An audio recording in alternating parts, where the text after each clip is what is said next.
नमस्कार मित्रों, इस वीडियो में आपका स्वागत है। विवेक चुंडामणि। प्रश्न विचार। तूने आज जो प्रश्न किया है, शास्त्रज्ञ जन उसको बहुत श्रेष्ठ मानते हैं। वह प्राय सूत्र रूप संक्षिप्त हैं, तो भी गंभीर अर्थयुक्त और मुमुक्षुओं के जानने योग्य हैं। हे विद्वान, जो मैं कहता हूँ सावधान होकर सुन। उसको सुनने से तू शीघ्र ही भवबंधन से छूट जाएगा। मोक्ष का प्रथम हेतु अनित्य वस्तुओं में अत्यंत वैराग्य होना कहा है। तदंतर शम, दम, तितिक्षा और संपूर्ण आसक्ति युक्त कर्मों का सर्वथा त्याग है। तदुपरांत मुनि को श्रवण, मनन और चिरकाल तक नित्य निरंतर आत्म तत्व का ध्यान करना चाहिए। तब वह विद्वान परम निर्विकल्पावस्था को प्राप्त होकर निर्वाण सुख को प्राप्त होता है। जो आत्मानात्म विवेक अब तुझे जानना चाहिए, वह मैं समझाता हूँ। तू उसे भली भांति सुनकर अपने चित्त में स्थिर कर। स्थूल शरीर का वर्णन। मज्जा, अस्थि, मेद, मांस, रक्त, चर्म और त्वचा इन 7 धातुओं से बने हुए तथा चरण, जंघा, वक्ष स्थल, छाती, भुजा, पीठ और मस्तक आदि अंगों से युक्त मैं और मेरा रूप में प्रसिद्ध इस मोह के आश्रय रूप देह को विद्वान लोग स्थूल शरीर कहते हैं।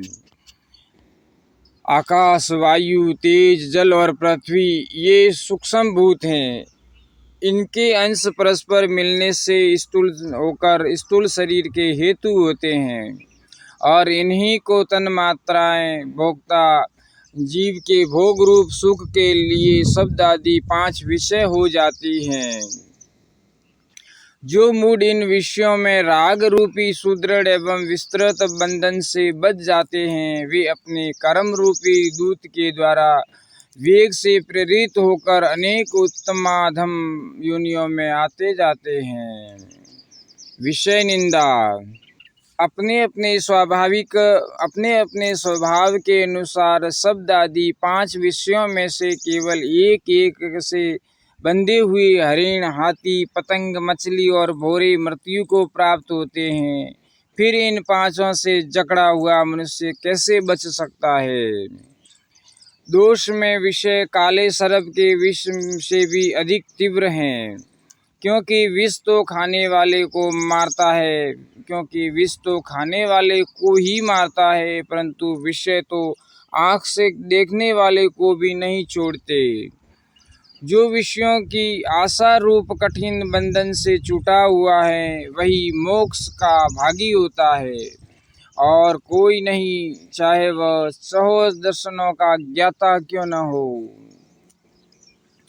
संसार सागर को पार करने के लिए उद्धृत हुए क्षणिक वैराग्य वाले मुमुक्षुओं को आशा रूपी ग्रह अति वेग से बीच ही में रोककर गला पकड़कर डुबो देता है।